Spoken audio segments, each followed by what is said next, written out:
Ano, nasa na yung 72 nyo? Bastos kayo sa GC nyo, ha? Yung message mo, ha? Uy, si ganyan ka na. Gagantin mo bilang Base na lang. Base na lang.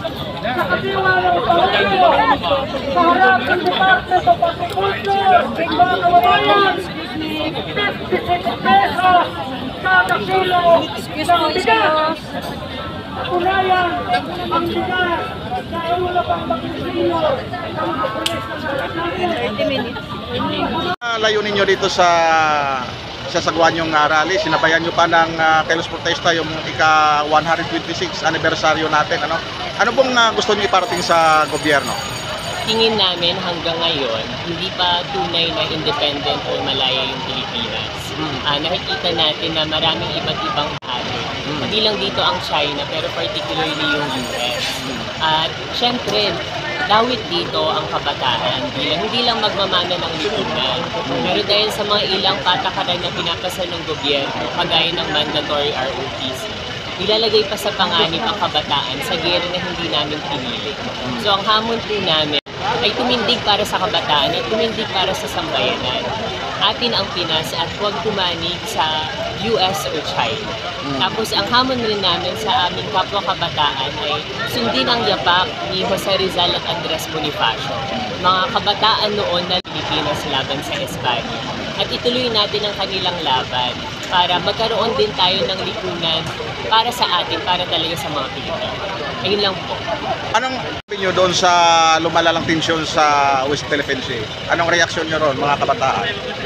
Kami, nangangamba kami, no? Dahil walang lipunan mamamanain ang mga kabataan kung magkakagyera.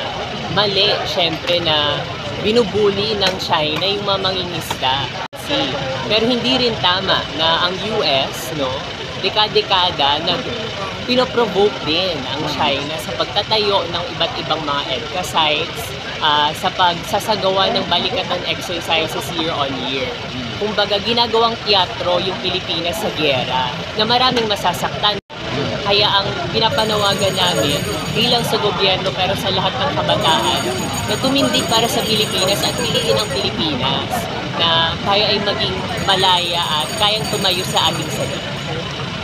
Ito ay dinideklara namin, tagumpay ito at kailangan natin yung mga ganitong protesta. Gaano ba kalala yung political and military intervention ng Amerika sa Pilipinas? Well, yung patuloy po na pag-attempt ng US na maglagay ng direktang base militar sa ating bansa, no?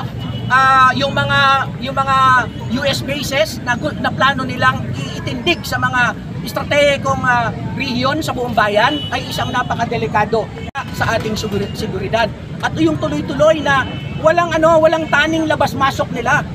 Mas maswerte pa nga ang mga Amerikano, ang sundalo, papasok sila sa Pilipinas kahit anong oras nila gustuhin.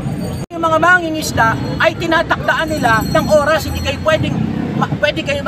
pwedeng pumunta sa ganitong lugar dahil sa may mga security threat. So, walang ibang threat sa seguridad ng Pilipinas kung hindi yung tuloy-tuloy na pakikialam ng Estados Unidos at ng China.